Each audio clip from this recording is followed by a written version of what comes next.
بسم اللہ الرحمن الرحیم۔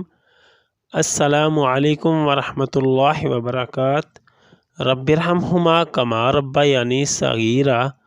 اے میرے رب، میرے ماں باپ پر اس طرح رحم فرما جس طرح انہوں نے بچپن میں مجھ پر کیا تھا۔ اپنے لیے اولاد کی دعا۔ جس شخص کی اولاد نہ ہو یا نرینہ اولاد نہ ہو وہ یہ دعا کثرت سے مانگا کرے۔ ربی لا تذرنی فردا وانت خیر الوارثین۔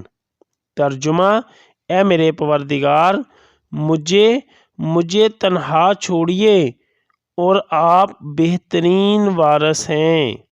اگر ہو سکے تو 2 رکعت صلاۃ الحاجت کی نیت سے پڑھیں اور پھر یہ دعا مانگیں، اس لیے کہ حدیث شریف میں آتا ہے کہ جو شخص تنہائی میں 2 رکعت نماز پڑھے جس کو اللہ اور اس کے فرشتوں کے سوا کوئی نہ دیکھے تو اس کو جہنم کی آگ سے بری ہونے کا پروانہ مل جاتا ہے، اور جو شخص 2 رکعت نماز پڑھ کر اللہ تعالیٰ سے دعا مانگتا ہے تو حق تعالیٰ شانہ وہ دعا قبول فرما لیتے ہیں، خواہ فوراً یا کسی مصلحت سے کچھ دیر کے بعد، مگر قبول ضرور فرما لیتے ہیں۔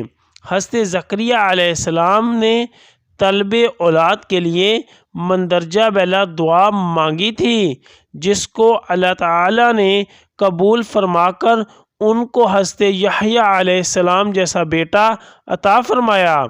اولاد کے لیے مندرجہ ذیل دعا مجرب ہے: رب ھب لی من لدنک ذریۃ طیبہ۔ سورہ آل عمران۔ ترجمہ: اے ہمارے پروردگار، تو عطا فرما مجھے اپنی جانب سے پاکیزہ نیک اولاد، بے شک تو ہی دعا کا سننے والا ہے۔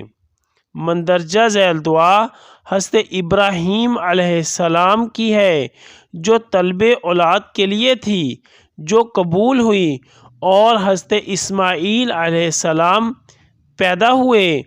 اولاد صالحہ کے لیے مجرب ہے: رب ھب لی من الصالحین۔